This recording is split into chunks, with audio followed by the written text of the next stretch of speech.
Another day of Latagaw with Taong Latagaw. For today's Latagaw, kami inyong samahang bisitahin ang napakaganda at napakalinis na Lake Carolina. Dito lamang yan sa Barangay Salingkumot, Baganga, Davao Oriental.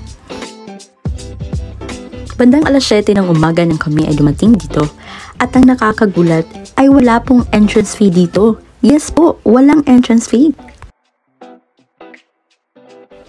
Meron din silang mga cottages na very affordable at malinis. At ayan na nga, nagsimula na nga kami nagtampisaw.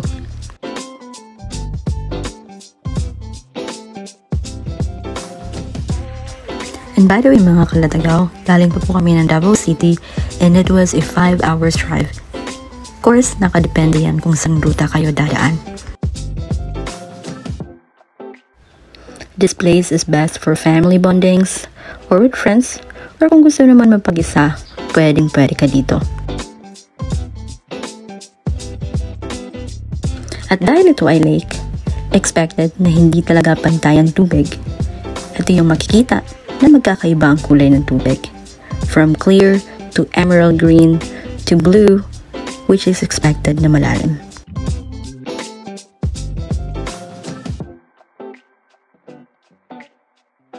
Malilim ang lugar dahil sa mga punong nakapalibot dito.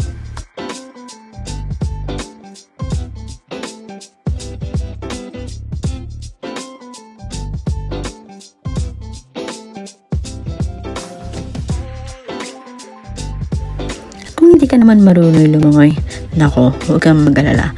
Meron silang for rent dito na balsa na for only 200 pesos. O siya, i-enjoy mo muna ang video na ito.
Napakasulit naman talaga ang long drive namin from Davao City to here.